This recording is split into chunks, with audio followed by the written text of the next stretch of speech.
हरे कृष्णा कृष्णा कृष्णा हरे हरे, हरे राम राम राम हरे हरे। मनुष्य के जो मन है वो मनुष्य के लिए शत्रु भी है और ये मित्र भी है।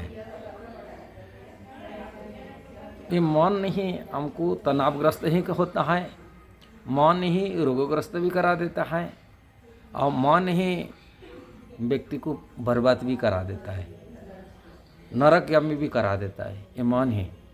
इसलिए हम भगवत गीता में भगवान श्री कृष्ण मन को शत्रु भी कहे और मन भी मित्र भी कहे। और ये मन इंद्रिय का स्वामी होता है, हमारे सभी इंद्रिय का। जो मन नहीं है वो इंद्रिय भी कोई काम में नहीं आता है। जैसे हम लोग को देख रहे हैं, यदि मन वहाँ लगा नहीं होगा, वो देखते हुए भी वो हम देख नहीं सकते। कोई वस्तु हम सामने में निकल जाएगा, हम देख रहे हैं किंतु वो सामने में निकल जाता, मन वहाँ नहीं है, देखते हुए भी देख नहीं सकते। कोई भी कार्य उसके मन के ऊपर नियंत्रणों पर रहता है। ये मन नहीं लगता उसमें काम नहीं हो पाता है। इसलिए मन को संयम रखना और शुद्धि करना, ये पवित्र रखना मन को, मन की शुद्धता ऊपर निर्भर करता है आत्मा का प्रगति, जीवात्मा का प्रगति, आत्मकल्याण का रास्ता अब मन पर निर्भर करता है। भगवान भगवत गीता में इसलिए कहे ये मन ही शत्रु है और मन ही जीवात्मा को नरकगामी करा देता है और मन ही मुक्ति के द्वार खोल देता है। इसलिए भगवान का है भगवत गीता में, बंधुरा आत्मना आत्मना तस्य जेनात्मना आत्मना जित अनाप्तनस्तु शत्रुत्वे व्रतेतात्मैव व्रतेत शत्रुवत। इसका अर्थ है, भगवान कह रहे जिसने मन को जीत लिया, माने मन को संयत कर लिया, मन को अपनी बस में कर लिया, उसके लिए मन सर्वश्रेष्ठ मित्र है। किंतु जो ऐसा नहीं कर पाया उसके लिए मन सबसे बड़ा शत्रु रहेगा। मन ये इसलिए भगवान मन को संयम, भगवत गीता में बार बार मन को संयम के लिए, मन को भगवान कृष्ण बोलते हैं मेरा में लगाने के लिए ये सब बात बताएगी रखे भगवत गीता में। मन कैसा है आप कंट्रोल कर सकते, मन को ऐसा संयम रख सकते, मन कैसा ये नरकगामी से बचा सकते, माने मन को शुद्धता के लिए भगवान बार बताए। और शुद्धता भगवान मन की तपस्या वारी में 17 अध्याय की 16 नंबर श्लोक में भगवान कृष्ण कहते मन को हम संयम कैसा रख सकते, मन को कैसे तपस्या में लगा सकते जिससे मन शुद्धिकरण हो सकता है। अपवित्र मन ही व्यक्ति को नरकगामी करा देता है और मन जो शुद्ध हो जाता है, पवित्र हो जाता है, वो पवित्र आत्मा हो जाता है, वो भगवान के सेवक बन सकता है कि आत्मकल्याण आत्मज्ञानी बन जाता है। इसी बारे में भगवान मन की संयम के लिए मन की तपस्या को बारे में बताते। मन प्रसाद सौम्यत्वम मौन आत्मा विनिग्रह भाव संस्तुति ऋत्वते तप मानस उच्यते। ये भगवान कहते हैं तथा मन को संतोष रखना, संतुष्टि रखना चाहिए। संतुष्टि मन सदा सुखी होता है। पुण्यता सरलता, कपटता से रहित होना। व्यक्ति मन को तपस्या में लगाना मतलब कपट कार्य नहीं करना चाहिए, हमेशा सरल जीवन बिताना चाहिए। सामने में कुछ एक बात है, पीछे एक बात नहीं करना चाहिए, सरल जीवन बिताना चाहिए। मन को गंभीरता से लगाना चाहिए, गंभीर होना पर सीरियसनेस होना चाहिए। मन को ऐसा ही चपल जीवन बिताना नहीं चाहिए, चंचलता नहीं प्रयास करना चाहिए, उसको गंभीर होना हर कार्य में। तीसरा मन को चौथा है मन को संयम रखना चाहिए। इंद्रिय भोग से, इंद्रिय चाहता है भोग करने के लिए, कारण मन उसे राजा है, मन चाहेगा तो वो इंद्रिय भोग से बच पाएगा। इंद्रिय का जो सुख है वो इंद्रिय जो जिसमें सुख की प्राप्ति करता है, से शब्द हो, रस हो,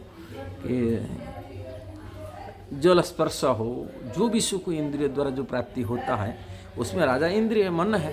मन चाहेगा तो वो इंद्रिय भोग से दूर रख सकता है, मन ना चाहेगा तो कैसा हो। इसलिए मन को संयम इंद्रिय भोग से बचने के लिए मन को बहुत ये करना चाहिए। और कैसा करना चाहिए अपनी ये बात बताएंगे। और जीवन शुद्धि, जीवन की अपवित्रता माने विशेषकर काम वासना से रहित होना चाहिए, मन की तपस्या है। और कैसा रह सकते हैं, भगवान ने ये बात भी बताई के रखे, भगवत गीता में सब कुछ दे के रखे। कृष्ण मन को जो संयम करने के लिए चाहते हैं, मन भगवान कहते हैं ये संसार की यदि हर मन चाहता है सुख होने के लिए, किंतु ये संसार के सुख से यदि अच्छा सुख, यदि कोई बेटर सुख मिल जाए तब ये मन को संयम हो सकता है। भगवान कहने का ये तात्पर्य इसमें कहे मन को जो संतुष्ट करना चाहिए, तभी मन ही मनुष्याणाम कारणम बंधन मुख्य है। ये आत्मश्रुति उपनिषद में कहा है। अब बंधाय विषयासंगो मुक्ति निर्विषय मन,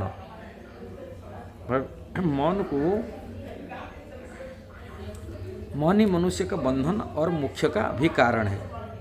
इंद्रिय विषय में लीन मन बंधन का कारण है और विषय से विरक्त मन मुख्य का कारण है। इस श्लोक में कहा गया है, ये उपनिषद में। इसलिए मन को शुद्धि करने के लिए भगवान कहते हैं विषय विनिवर्तते, निराहार से देना। जो संसार के विषय मन चाहता है विषय भोग करने के लिए, इसलिए वो विषय को उत्कृष्ट विषय देने के लिए भगवद गीता में कृष्ण कहते हैं विषय विनिवर्तते निराहार से देना रसवर्ज्य रसोपेश्य परम दृष्टा निवर्तते। देहधारी जीवात्मा इंद्रिय भोग से भले ही निवृत्त हो जाए, पर उनसे इंद्रिय भोग की इच्छा बनी रहता है, मन से बनने के रहता है, मन की कामना से इच्छा रहता है। लेकिन उत्तम रस के अनुभव होने से ऐसा कार्यों का बंद करने पर भक्ति में स्थिर हो जाता है।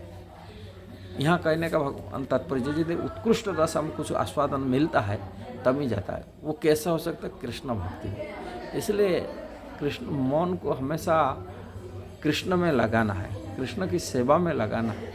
यदि कोई व्यक्ति कृष्ण की कथा में, कृष्ण के नाम में, कृष्ण शीघ्र सेवा में, कृष्ण भक्तों की संगति में, कृष्ण की संगति में लगा देता है, तभी कृष्ण उत्कृष्ट रस आस्वादन, आध्यात्मिक रस आस्वादन करेगा, तभी ये मन संयमित हो पाएगा। नहीं तो मन इंद्रिय भोग के कारण से गिर जाता है और शत्रु बन जाता है और नरकगामी हो जाता है मन।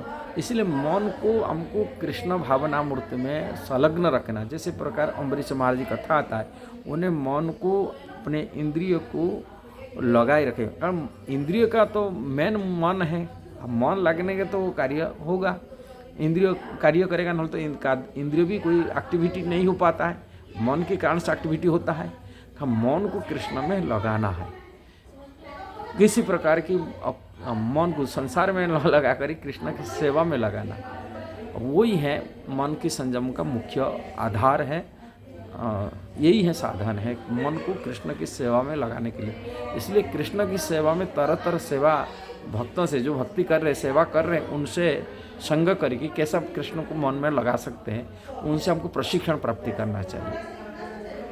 हम प्रशिक्षित होकर के और कृष्ण की सेवा में जब मन को लगा देते हैं, तभी हम मन संयम हो जाता है और मुक्ति का द्वार खुल जाता है। यदि ये वीडियो सही लगा जरूर उसको शेयर करना, सब्सक्राइब करना, लाइक कमेंट देना। हरे कृष्णा।